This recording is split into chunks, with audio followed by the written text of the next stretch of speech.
This is a topic that has come up a number of times about how I built my Brompton out to have a 148 gear inches, but most people can't even get to 100 or 110. Now, obviously, if you want something out of the box, Brompton is going to sell you 120 gear inches in the form of a 12 speed straight out of the box, out of the Brompton junction. I'm not a fan of this because my concern is mainly the combination of so many elements. In other words, to have the hub gear and then to put the external derailleurs on it. It's a lot of things going on, and you can actually get more gear inches than this with a much more simple setup, such as I have done. But somebody has been asking about getting a bike like that with no hub gear. Hub gears are going to add at least a good pound and a half to the weight of whatever you have, because they are so much heavier than a derailleur system. But keep in mind that you're trying to mimic the speeds of full-size bikes. This is a Tern with a 20-inch wheel set. A full-size bike has 28 inches. It's a good deal bigger. If you have a 16-inch wheel, or 16 and a quarter like a Brompton, that's going to be even smaller than this. So you're looking at maybe 65% of a full-size bicycle. So you obviously have to do something. That's why the hub gear is so practical for small wheel bikes, just because it is a wide range. It gives you a very wide range, like as if you had a cassette with a very, very big sprocket to start with, going all the way down to a 9. Now, just out of the box, Tern is going to sell you this bike, and it's going to give you about 120 gear inches, which is probably as much as you would want with just human power. And this is less than $3,000. Even Birdy is going to sell you a beautiful bike, not 120, but they will give you 110 gear inches. And it's a really, really nice bike. Like most Birdies are bikes to die for. They are more beautiful than the Brompton, definitely better than the Tern. There is just that fit and finish and the intricate engineering, how unique it looks. You can see that it has no hub gear. Now, if you wanted to make it go even faster, this 52 chain wheel can probably go to a 60. It will probably go as far as this little indent here. I don't know if you would have to file it. I might not refrain from filing it a little bit just to cram in a 62, but I think the 62 is going to fit. I'm not giving you any guarantees, obviously. This is something you want to try. Is this something that you can cram in? Going from a 52 to a 60 is going to give you less than 20%, like maybe a 17-18% gain. That's huge. If you could go from 110 gear inches to nearly 20% more, that would be like 130 on a bike with a derailleur and no hub gear. I mean, that's totally sensational, especially since you can get a 62 chain wheel sometimes under $100, even if it's a nice handmade brand name the object, such as I'm going to show you later in the video. It's not much more than $100, so it's a dirt cheap upgrade. Same thing here. I'm not sure if I would want to tune a $20,000 bicycle. I'm not sure if I would want to get into a Campagnolo group set, which is what you're seeing here. And this is something like goes from a 9 in the rear to like a 58 in the front, something like that. So 58 is the top in the front, and you have 2 chain wheels, so it's good for climbing as well. This is a gorgeous, exceptional bicycle, even better than the Birdy. And in the rear, I believe it goes down to a 9, which is probably as low as you can get. Actually, only a 10. It does not go down to a 9. It can go down to a 10. But here's what you could do, what I would try to do. And that would be just to replace the sprocket on the cassette. Not even to replace the cassette, but just swap out the tiniest sprocket from a 10 to a 9, which exists because here it is.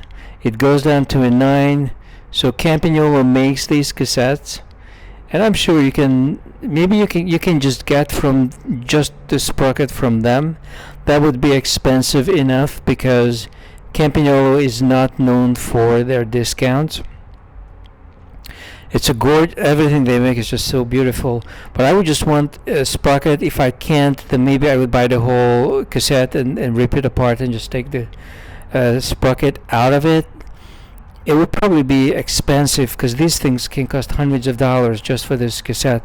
So another option is to look for a sprocket just by itself, see if you can install it, or to have it custom made.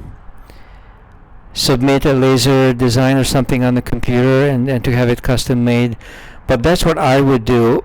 I mean, another option is to get into this, but the thing is, it's very easily tuned, this frame. You could put in, instead of this 58, you could put in a 70 tooth custom made thing.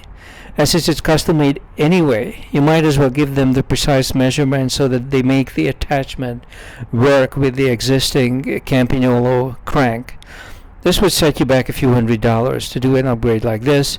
This chain adjuster, you would just need to move up a little bit, but I think this can take a 70. So from a 60 to a 70, maybe a 17% improvement instead of 110. Once again, you would make major gains. Do you really need to go above 110 gear inches for just like a human-powered rig? I don't think so. I did it, but I have an electric support, so I can go insanely fast. Now, specifically for the Brompton, I bought my 60-tooth chain wheel for maybe $50, $60, $1 a tooth.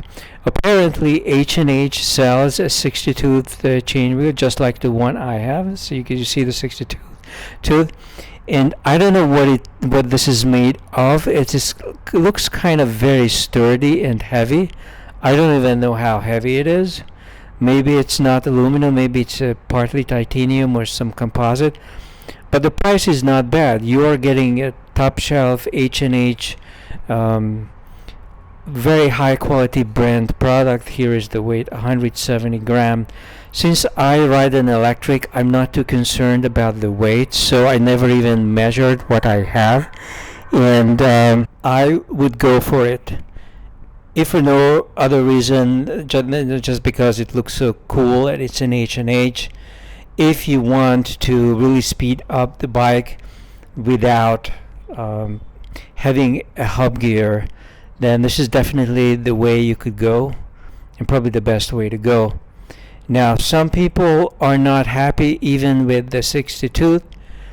What you're looking at here is an 80 tooth. I personally know somebody in New York who has a handmade, imported from Australia from some craftsman, 70 tooth chain wheel on his Brompton, and the bike still folds. Just as you can see, it folds even with the 80 tooth, which is the wonder of so many of the British engineered product. It's so easy to tune them.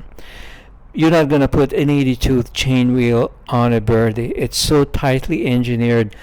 There are all these little crevices and fittings. It's too precise. The tolerances are very tight. But you can do it with the Brompton.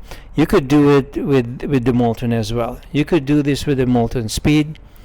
And I believe that all modifications should be reversible.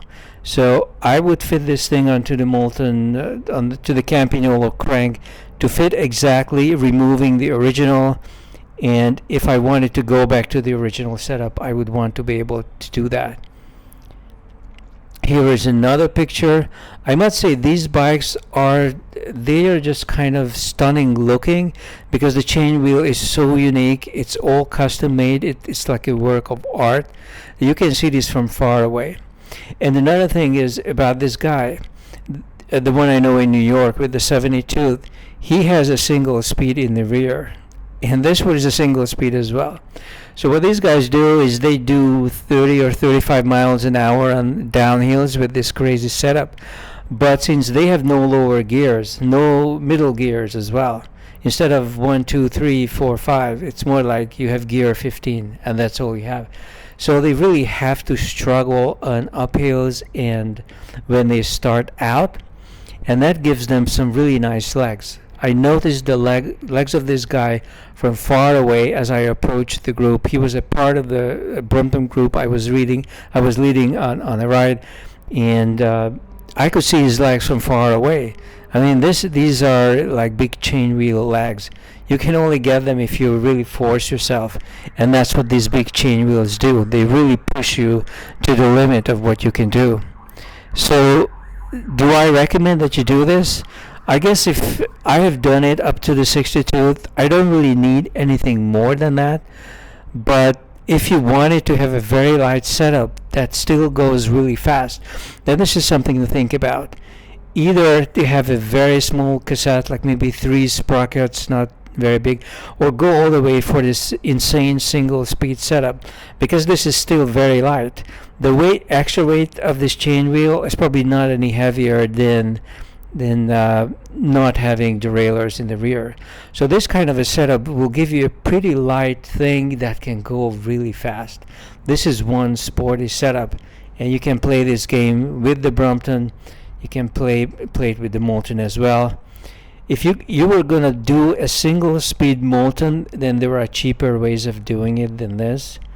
I mean, you don't have to go for a $20,000 bike. I mean, Moulton does sell some speed bikes that are not cheap, but I mean, even this one, this is like $10,000 bicycle, not the cheapest. What about this one? This is about $5,000. You know, you can just rip off everything in the rear, have it single speed, and put a massive front chain wheel up there. It would totally work. You spend $5,000 on the frame and the bike, maybe $400 or $500 on the chain wheel and shipping and whatnot from a specialty shop, and for $5,500 you have something that's really fast and nobody else has it. This is the one. You don't want this one. This one has a hub gear. You don't want the hub gear. So yeah, this one is a pretty heavy frame actually. Let me see. Do they give us the frame or not? Actually, not too bad. It's like a 23 pound bicycle. You could convert that without raising the weight. You could convert that to something that goes a good deal faster within the same weight, and that's what you're gonna get from the Brompton as well. This weight is gonna add as much as you lose by removing the derailleur in the rear. This is just a tensioner, it's not a derailleur. But hey, you have something weighing 23 to 25 pounds. It's still a lightweight bicycle. It's very easy to maintain, and it goes like a rocket if you have the muscle to push it.